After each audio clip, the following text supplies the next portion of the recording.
할렐루야. 사랑하는 대강의 가족 여러분, 오늘 하루도 하나님의 말씀과 동행하는 삶이 되길 소망합니다. 오늘 함께 나눌 하나님의 말씀은 열왕기상 5장 1절에서 8절 말씀입니다.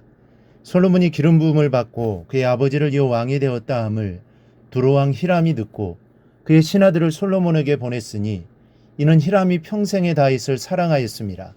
이에 솔로몬이 히람에게 사람을 보내어 이르되 당신도 알거니와 내 아버지 다윗이 사방의 전쟁으로 말미암아 그의 하나님 여호와의 이름을 위하여 성전을 건축하지 못하고 여호와께서 그의 원수들을 그의 발바닥 밑에 두시기를 기다렸나이다. 이제 내 하나님 여호와께서 내게 사방에 태평을 주심에 원수도 없고 재앙도 없도다. 여호와께서 내 아버지 다윗에게 하신 말씀에 내가 너를 이어 내 자리에 오르게 할 내 아들 그가 내 이름을 위하여 성전을 건축하리라 하신 대로 내가 내 하나님 여호와의 이름을 위하여 성전을 건축하려 하오니 당신은 명령을 내려 나를 위하여 레바논에서 백향목을 베어 내게 하소서. 내 종과 당신의 종이 함께 할 것이요 또 내가 당신의 모든 말씀대로 당신의 종의 싹스를 당신에게 드리리이다. 당신도 알거니와 우리 중에는 시돈 사람처럼 볼목을 자라는 자가 없나이다. 히람이 솔로몬의 말을 듣고 크게 기뻐하여 이르되 오늘 여호와를 찬양할지로다. 그가 다윗에게 지혜로운 아들을 주사 그 많은 백성을 다스리게 하셨도다 하고 이에 솔로몬에게 사람을 보내어 이르되 당신이 사람을 보내야 하신 말씀을 내가 들었거니와 내 백향목 제목과 잣나무 제목에 대하여는 당신이 바라시는 대로 할지라. 아멘. 오늘날 한국교회에서 불협화음이 자주 일어나는 문제 중에 하나가 바로 성전 건축에 따른 후유증입니다.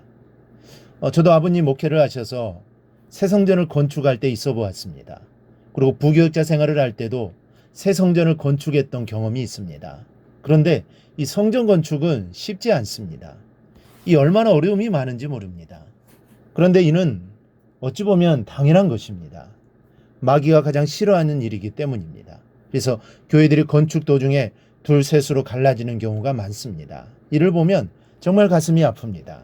오늘은 솔로몬이 여호와의 성전을 어떻게 건축하였는가를 살펴보며 교훈을 얻고자 합니다. 솔로몬은 성전을 건축하는 일을 일생일대의 가장 큰 사명으로 생각했습니다. 그래서 공사의 규모가 얼마나 웅장한지 모릅니다.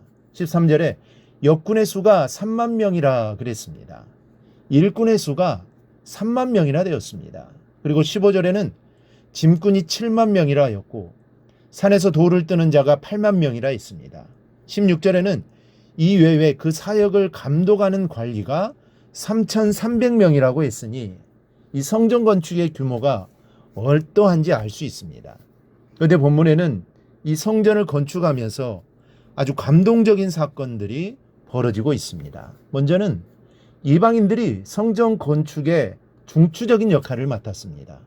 1절에 보면 솔로몬이 다윗의 대를 이어 왕이 되었다는 소식을 듣고 이 두로왕 히람이 축하 사절단을 보냈습니다. 그는 다윗의 친구였기에 솔로몬을 진심으로 축하해 주었으며 이 일이 계기가 되어 솔로몬은 6절에서 우리 중에는 시돈 사람들처럼 벌목을 자라는 사람이 없으니 레바논에서 백향목을 베어 저에게 주십시오 하고 요청을 합니다.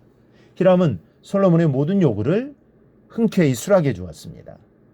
이방인이 하나님의 성전을 건축하는 데 함께하고 있습니다. 구약의 관점에서 본다면 이방인은 하나님의 성전에 들어갈 수도 없고 구원을 받을 수도 없습니다. 이러한 사상은 예수님 당시에도 여전했습니다. 그래서 하나님이 베드로를 이방인인 고넬료 집에 보낼 때 베드로는 안 간다고 했던 것입니다. 예수님의 제자인 베드로조차도 이방인에게는 구원이 없다고 생각했던 것입니다. 그런데 이방인으로 하여금 하나님의 성전 건축에 중추적인 임무를 담당하게 하십니다. 여기에는 하나님의 뜻이 있습니다.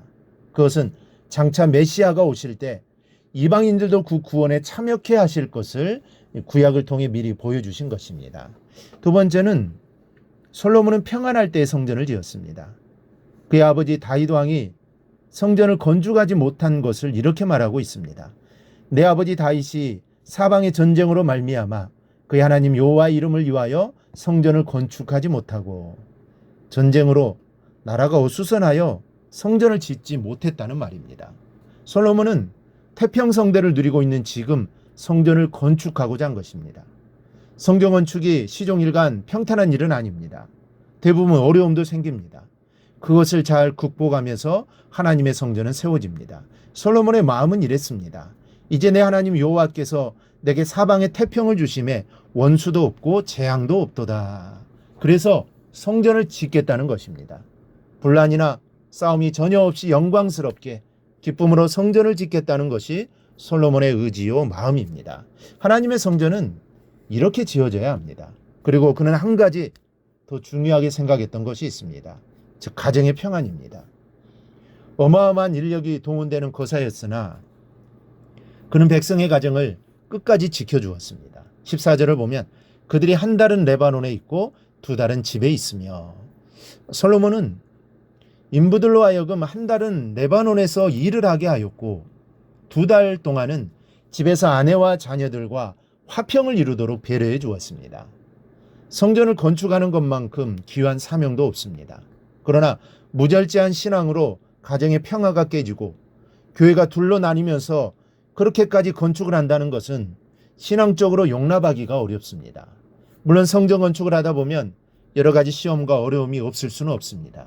그러나 이런 문제들을 지혜로, 기도로, 믿음과 사랑으로, 그리고 사명감으로 주님을 바라본다면 주님의 영광 중에 성전을 아름답게 건축하는 영광을 이룰 수 있습니다. 대강교회도 이렇게 세워졌습니다. 그리고 우리의 가정도 이렇게 세워져야 합니다. 가정을 아름답게 세워나가는 것도 쉬운 일이 아닙니다. 그러나 우리는 기도와 지혜로, 믿음과 사랑으로 또 가정을 아름답게 세워나가야 합니다. 그리고 가정을 통해, 그리고 교회를 통해 하나님의 영광을 나타내야 합니다. 이러한 모습이 주님이 원하시는 모습일 겁니다. 우리 모두 교회와 가정을 아름답게 세워나가는데 귀하게 쓰임받는 믿음의 성도들이 다 될 수 있기를 주님의 이름으로 축원합니다. 오늘 묵상한 말씀을 굳게 잡고 삶으로 실천하며 살아내는 대강의 모든 성도들이 되기를 축복합니다.